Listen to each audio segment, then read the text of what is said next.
काफी के निशान जी के ना घर आचारा बाप नाचे हनुमान जी के ना करे आचारा बाप नाचे हनुमान जी अरे काफी के चबूतरा पर काफी के निशान जी काटे के चबूतरा पर काटे के निशान जी अरे के ना घर आचारा बाप नाचे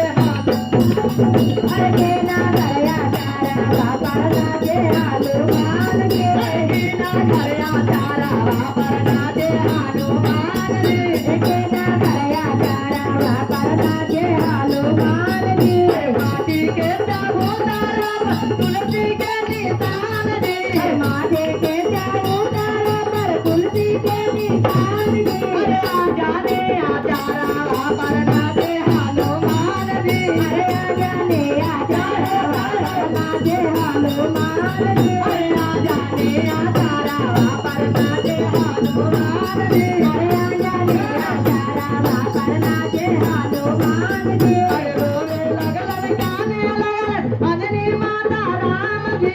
रोवे लगलन गाने लगलन अंजनी माता राम जी अरे मोरे को के जालम लेलन मंदर हनुमान जी अरे मोरे को के जालम लेलन मंदर हनुमान जी अरे मोरे को किया जालम लेलन मंदर हनुमान जी अरे मोरे को किया जालम लेलन मंदर हनुमान जी शोक करे चाला लन राम लक्ष्मण जी शोक करे चाला लन राम लक्ष्मण जी अरे तोरे को किया जालम लेलन वीर हनुमान जी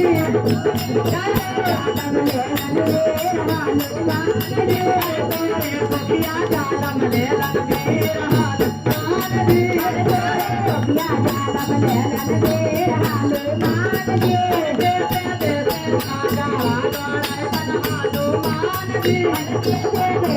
राजा राय तन अरे मनरे मनरे राजा गणाय तन हनुमान जी अरे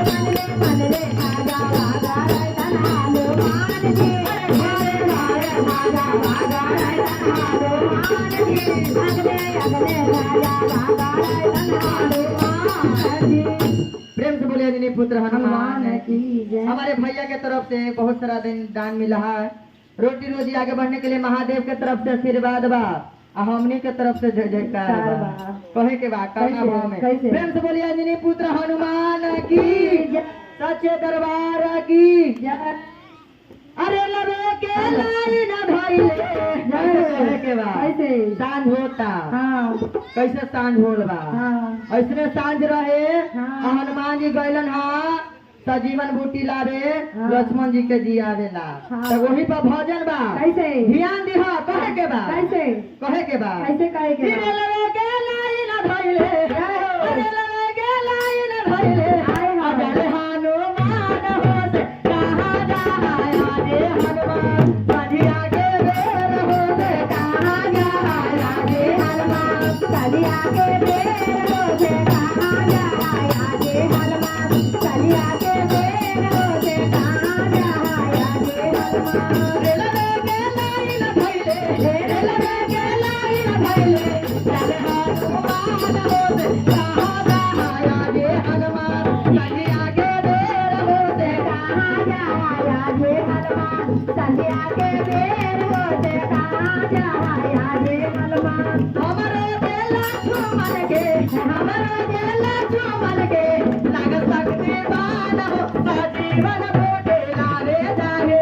पर्वत पहाड़ हो सजीवन बोटे लावे जाए पर्वत पहाड़ हो सादेवन बोटे नावे जाए पर्वत पहाड़ हो सादेवन बोटे नावे जाए पर्वत पहाड़ हो सादेवन बोटे नावे जाए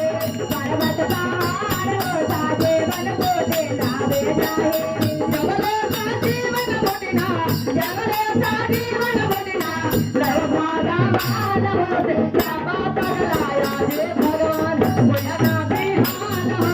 जावा तकलाया जे भगवान भैना बिहान होते जावा तकलाया जे भगवान भैना बिहान होते जावा तकलाया जे भगवान भैना आगे हाथ होते जावा टकलाया